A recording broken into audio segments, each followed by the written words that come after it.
افلام الرعب اللي كنا بنسمع عنها وبنشوف صورها واعلاناتها بس اخيرا بدأت تنزل. النهارده انا جايب لك افضل 10 افلام رعب في 2026 نزلت على المواقع وبجودة عالية. انا مصطفى روبي ودي قناة رشح لي فيلم، ومن غير تضييع وقت يلا بينا نبدأ.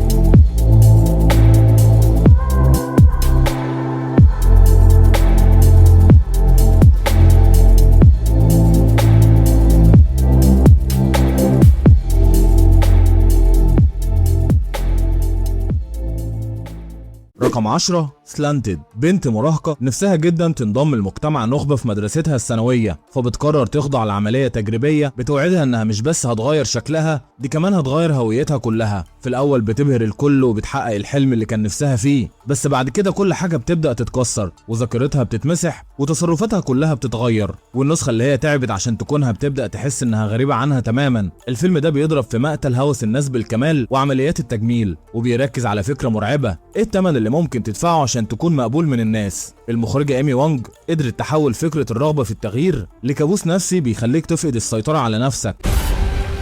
I'm busy. For a new plant to grow the seed. رقم 9 كولد ستورج. 2 موظفين امن شغالين في منشأة حكومية مهجورة بيلاقوا نفسهم في ورطة العمر لما بيفتحوا بالصدفة مكان محبوس فيه كائن غريب بيتطور بسرعة البرق. الكائن ده كان نتاج تجربة عسكرية فاشلة ومحفورة تحت طبقات من الصلب، وبمجرد ما بيخرج بيبدأ ينتشر في المبنى بقوة مرعبة ومحدش قادر يوقفه. الفيلم بيلعب على خوف الأماكن المغلقة، والمخرج جوني كامبل عامل جو كئيب بيخليك تحس ان نفسك بيضيق معاهم. لو بتحب افلام زي ذا سينج الفيلم ده هيكون مزاجك جدا. may have started the night minimum wage guards, but you're a green light team now. That is a nuke. What are you, nuts? رقم 8 برايمت. بنت بترجع لبيت عيلتها المعزول في هاواي ومعاها اصحابها عشان يقضوا وقت هادي، وهناك بتقابل بن، وده شمبانزي اتربى معاها وكأنه اخوها بالظبط. بس مع الوقت تصرفات بن بتبدأ تتغير وبتبقى باردة ومحسوبة بشكل مرعب، والرحلة الهادية بتبدأ تتحول لمعركة بقاء وسط الغابة الكبيرة مع كائن عارف كل تحركاتهم. الرعب هنا مش بس في القوة البدنية للشمبانزي، ده كمان في الذكاء اللي بيبدأ يظهره. الفيلم بيلمس وتر الخوف البدائي من الحيوانات اللي بنفتكر اننا مروضينها، وبيرجعنا لأجواء الرعب النفسي اللي بتخليك تشك في كل اللي حواليك. Listen to me. We need help. Oh, you need some help? Send some help. رقم 7 أندرتون. مذيعة بودكاست بتحاول تنقذ مهنتها، فبتروح لمدينة ساحلية هادية عشان تحقق في قصة تردد صوتي غريب بيسمعوه السكان ورافضين يتكلموا عنه. وهي بتسجل اللقاءات بتبدأ تلاحظ ان الأصوات والتواريخ مش راكبة على بعض، وبتحس ان الصوت ده بدأ يطاردها هي شخصيا وبقى جزء من واقعها. الفيلم رعب سمعي بامتياز. المخرج إيان تويسن اعتمد على الأصوات الخفية اللي بتوتر الأعصاب، وبنصحك تشوفه بسماعات عشان تحس بالرعب اللي البطل عايشة فيه. What if we unleash something?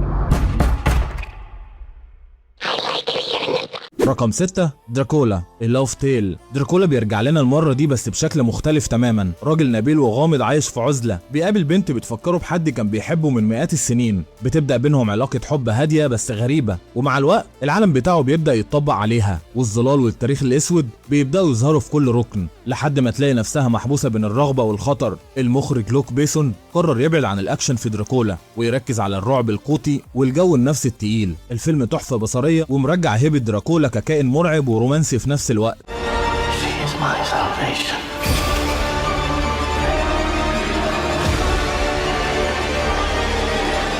رقم 5 They Will Kill You. بنت محتاجة بداية جديدة في حياتها بتوافق على شغلانة خادمة في بيت معزول. من أول لحظة بتحس إن في حاجة غلط، البيت هادي زيادة والروتين صارم بشكل مريب وتحذيرات الناس حواليها غامضة، ومع الوقت بتكتشف إنها ما جاتش هنا بالصدفة، وإن وجودها في البيت ده ليه غرض مرعب هي لسه مش فاهماه. الفيلم بيلعب على فكرة الطوائف والجماعات السرية وإحساس إنك محاصر في مكان المفروض إنه آمن، وأفضل حاجة فيه إنك بتشك في كل شخصية قدامك لحد آخر دقيقة. Building was designed to be a death trap. رقم 4 Ready or Not 2. جريس اللي لسه شايله جروح الليله المرعبه اللي فاتت بتلاقي نفسها محبوسه في لعبه مميته تانية لما عيله جديده عندها طقوس شيطانيه بتحطها في دماغها. المره دي اللعبه اصعب والقواعد مدروسه اكتر والرهان بقى عالي جدا. جريس لازم تعتمد على غريزتها عشان تنجو من الشياطين اللي مش هيسيبوها غير وهي ميته. الجزء الاول كان مفاجاه وحقق نجاح كبير في البوكس اوفيس، والجزء ده كمان بيوعدنا بجرعه اكبر من الكوميديا السوداء والدمويه اللي ميزت الجزء الاول. was in a devil cult. Listen, if you don't do exactly what I say, we are going to die. رقم 3 28 Years Later. السلسلة الأسطورية بترجع لنا بعد سنين طويلة. سبايك ناجي شاب في عالم لسه بيعاني من فيروس الغضب، بيلاقي نفسه وسط طائفة عنيفة بيقودها شخصية غامضة، وفي نفس الوقت في دكتورة بتحاول توصل لاكتشاف ممكن يغير فهمنا للفيروس ده للأبد. المخرجة نايا داكوستا بتقدم رؤية جديدة ومظلمة للعالم بعد 28 سنة من الكارثة. And yet even greater changes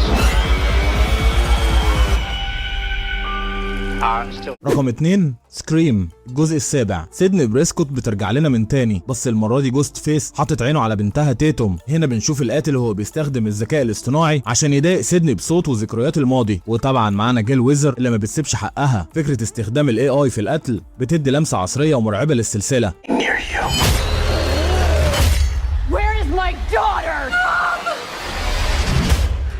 رقم 1 Faces of Death. الفيلم بيحكي عن واحدة شغالة مديرة محتوى على موقع إلكتروني، وفجأة بتبدأ تقع قدامها فيديوهات عنيفة جدا بتعيد تمثيل مشاهد موت حقيقية من فيلم قديم ومشهور. الموضوع بيبدأ يدخل في حتة نفسية مرعبة وهي بتحاول تفهم هل الفيديوهات دي تمثيل ولا حقيقة. المخرج دانيال جولد هابر معروف بأسلوب اللي بيوتر الأعصاب، والفيلم ده بيلعب على رعب التكنولوجيا والجانب المظلم من الإنترنت. وجود باربي فيريرا وداكر مونتجومري بيدي للفيلم تقل تمثيلي يخلينا نستنى تجربة رعب مختلفة تماما عن النسخ القديمة. Support the trend.